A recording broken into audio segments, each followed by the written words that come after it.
जो chief secretary महोदय हैं वो एक आईएएस ऑफिसर हैं और वो पब्लिक सर्वेंट हैं, जनता के नौकर हैं। उनको जो कहा जाए उनके मालिक द्वारा, भारत सरकार द्वारा, वो उनको करना पड़ेगा।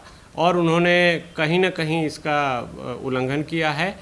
ममता जी की आड़ लेकर वो नहीं बच सकते। ममता जी अपनी जगह हैं, ये आईएएस ऑफिसर हैं तो अपनी जगह हैं। आपको कंडक्ट रूल्स पता हैं, आपको बताया गया है। आपने 30 साल 35 साल 1987 से ये सर्विस में हैं, तो आपने इतने साल सर्विस की है तो आपको पता होना चाहिए। अगर आपको नहीं पता है तो आप चीफ सेक्रेटरी बनने लायक तो है ही नहीं। पहली बात, आपको तो बहुत पहले ही हटा देना चाहिए था।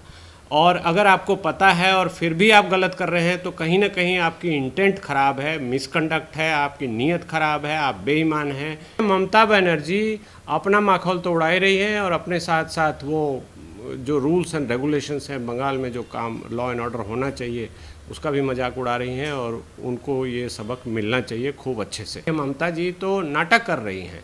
सीबीआई को परमिशन क्यों दे दी? जब करप्शन हुआ तो सीबीआई को परमिशन दी जाएगी और सीबीआई जांच ही तो कर रही है। उसमें क्या किसी को कुछ कर रही है? जांच करके दूध का दूध पानी का पानी कर देगी, तो उसमें क्यों घबरा रही हैं आप? कहीं ना कहीं आप इन्वॉल्व हैं, आपका परिवार, आपके लोग इन्वॉल्व हैं, इसलिए आप ये नाटक कर रही हैं, डाइवर्ट कर रही हैं। राष्ट्रपति शासन मुझे भी लगता है कि वहाँ लगना चाहिए, कानून सर्वोपरि रखना चाहिए और राष्ट्रपति शासन मेरे हिसाब से वहाँ तुरंत लगा देना चाहिए। अल्पन बंदोपाध्याय को जो नोटिस दिया गया था सेंट्रल गवर्नमेंट की तरफ से, उस नोटिस का जवाब देते हुए अल्पन बंदोपाध्याय ने कहा है कि मैंने वही चीजें कही जो मुझे मुख्यमंत्री यानी कि ममता बनर्जी ने करने को कही, और इसके बाद केंद्र सरकार की तरफ से ये रिएक्शन आया है, जवाब आया है कि अब कार्यवाही होगी अल्पन बंदोपाध्याय के खिलाफ और जरूर होगी। हाँ, ये तो दिखाई दे रहा है। आपका जो कंडक्ट रूल्स है, सीसीएस है, उसके हिसाब से आप एक आईएएस ऑफिसर हैं तो आप डीओपीटी के कंट्रोल में हैं, आप डीओपीटी के एम्प्लॉई हैं, आपका कैडर कंट्रोलिंग अथॉरिटी डीओपीटी है।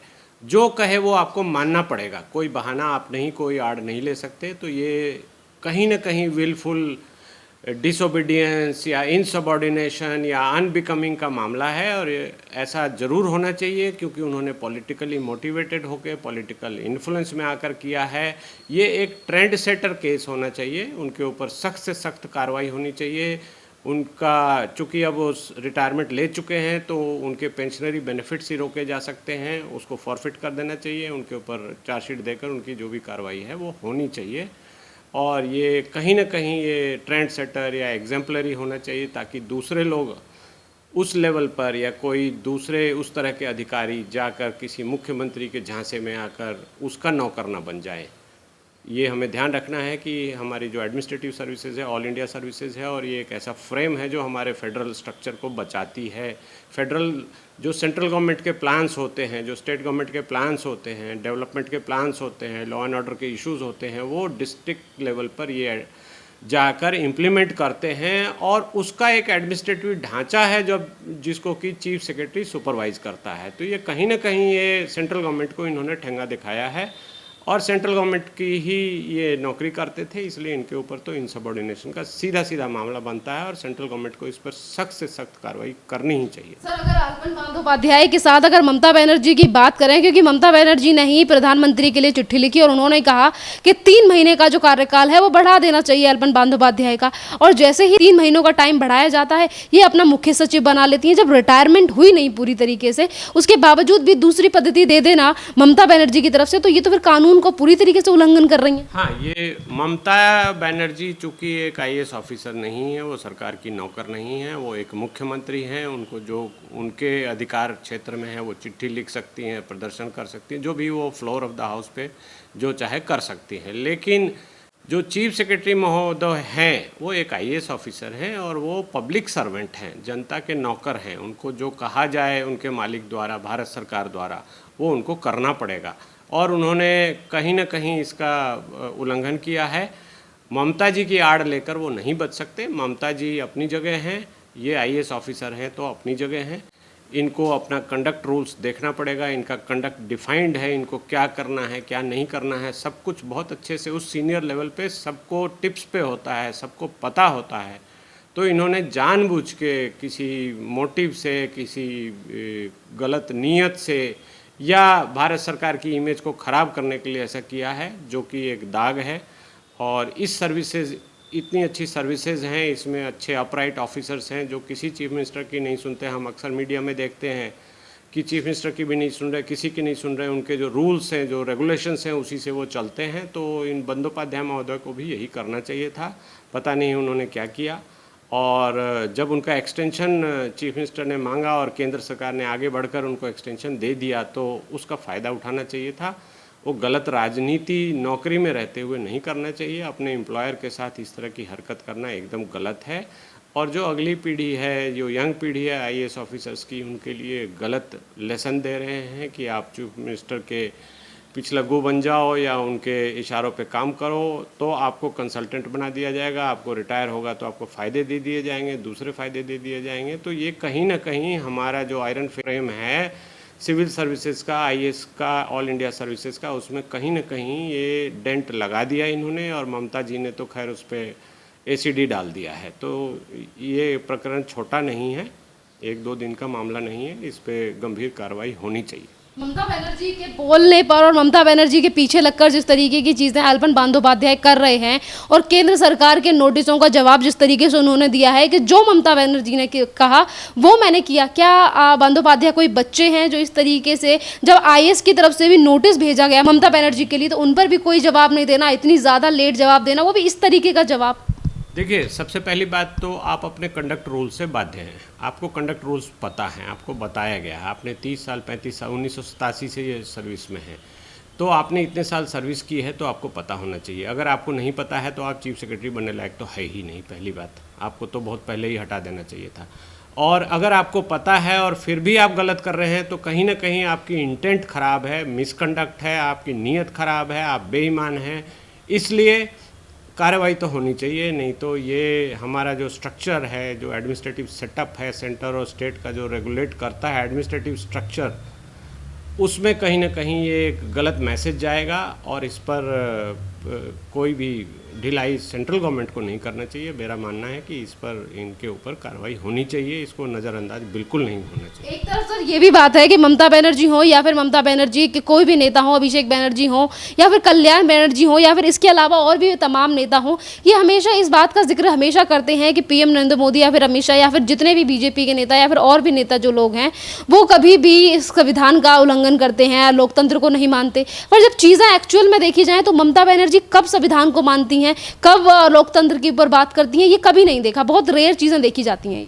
हाँ, ममता बनर्जी तो उनका पिछले काफ़ी दिनों का कंडक्ट आप देखें तो एक चीफ मिनिस्टर, अगर ऐसे चीफ मिनिस्टर होने लगे और तो हमारे देश का तो जो संघीय ढांचा है जिसमें कि स्टेट सेंटर की पॉलिसीज़ को इम्प्लीमेंट करता है, सेंटर के साथ जुड़ा हुआ है, तो ये तो उसको धज्जियाँ उड़ा देंगी, ये तोड़ देंगी। और ये इन्होंने बहुत गलत ये ट्रेंड शुरू किया है।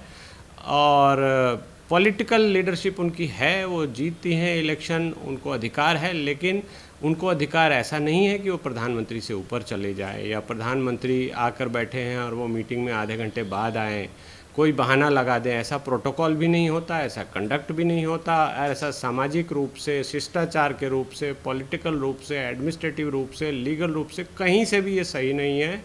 इसलिए ममता बनर्जी अपना माहौल तो उड़ा ही रही है और अपने साथ साथ वो जो रूल्स एंड रेगुलेशंस हैं, बंगाल में जो काम लॉ एंड ऑर्डर होना चाहिए उसका भी मजाक उड़ा रही हैं। और उनको ये सबक मिलना चाहिए खूब अच्छे से।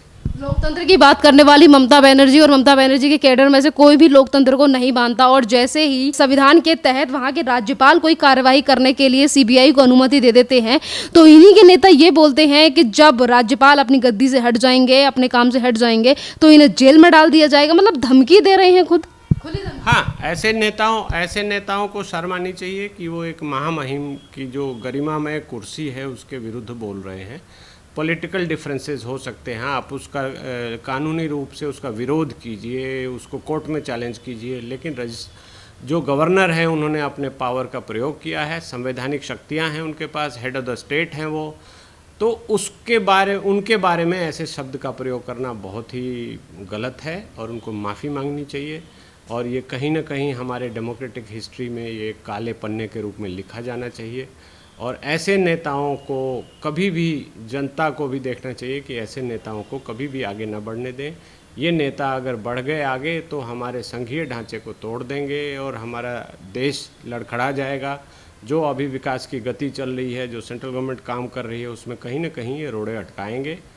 तो ऐसी सरकार, कोई भी आपको स्टेट की पावर है, आपके पास अपनी स्टेट लिस्ट है, कंकरेंट लिस्ट है, उसमें जो भी सब्जेक्ट दिए गए हैं, जो फंड्स है, आप फंड मांगिए, आप पैसे का यूटिलाइजेशन दीजिए, ऑडिट कराइए, ये बताइए कि हमने इतने हज़ार करोड़ मांगा था, इतना कम मिला। वो नहीं कर रही है ममता जी, तो नाटक कर रही हैं। सीबीआई को परमिशन क्यों दे दी? जब करप्शन हुआ तो सीबीआई को परमिशन दी जाएगी, और सीबीआई जांच ही तो कर रही है, उसमें क्या किसी को कुछ कर रही है? जांच करके दूध का दूध पानी का पानी कर देगी, तो उसमें क्यों घबरा रही हैं आप? कहीं ना कहीं आप इन्वॉल्व हैं, आपका परिवार, आपके लोग इन्वॉल्व हैं, इसलिए आप ये नाटक कर रही हैं, डाइवर्ट कर रही हैं, और हमारी जो कानून व्यवस्था है संघीय रूप से, उसको आप डिस्टर्ब कर रही हैं। तो ये नहीं होना चाहिए। एक राज्य जहां पर सीबीआई को कार्रवाई करने की अनुमति नहीं है, राज्यपाल को बोलने की इजाज़त नहीं है, और जनता को अगर वो उनके लिए वोट नहीं देती तो उन्हें रहने की भी इजाज़त नहीं है, उन्हें पलायन करने के लिए मजबूर कर दिया जाता है, उनकी बहन बेटियों के साथ रेप कर दिया जाता है, तो क्या ऐसे राज्य में जो राष्ट्रपति शासन लगाने की मांग, चाहे फिर वो बीजेपी के कई राज्य हों, मणिपुर हो, आसाम हो, इसके अलावा जो और भी लोग जो मांग कर रहे हैं कि राष्ट्रपति शासन लगना चाहिए वेस्ट बंगाल में, आप कितना महत्वपूर्ण समझते हो इन सारी बातों को? सर, राष्ट्रपति शासन तो लगना चाहिए। इस पे सबसे पहले तो जितनी भी इनकी वॉलेशन है उनका एक कंपाइलेशन होना चाहिए, उनसे उसका जवाब पूछा जाना चाहिए, आपने ऐसा क्यों किया, उसकी गहन कानूनी जांच पड़ताल होनी चाहिए, तब राष्ट्रपति शासन मुझे भी लगता है कि वहाँ लगना चाहिए। और लेकिन चूंकि हमारा पॉलिटिकल सिस्टम इस तरह का है कि राष्ट्रपति शासन लगते ही या तो पुरानी सरकार को बहाल करना पड़ेगा या उनको बर्खास्त करना पड़ेगा। बर्खास्त होगा तो फिर वो विक्टिम कार्ड खेलेंगी और फिर से इलेक्शन में लोगों को गुमराह करेंगी। तो इसलिए वो जानबूझ के ऐसी उकसाने वाली गतिविधि कर रही हैं, और सरकार को, केंद्र सरकार को हर चीज़ को गहरे से देखकर, अगर उन्होंने कानूनी उल्लंघन किया है, इलेक्शन का रिजल्ट जो भी हो वो जीत जाएं, दोबारा जीत जाएं, तीसरी बार जीत जाएं, लेकिन कानून सर्वोपरि रखना चाहिए और राष्ट्रपति शासन मेरे हिसाब से वहाँ तुरंत लगा देना चाहिए। धन्यवाद सर।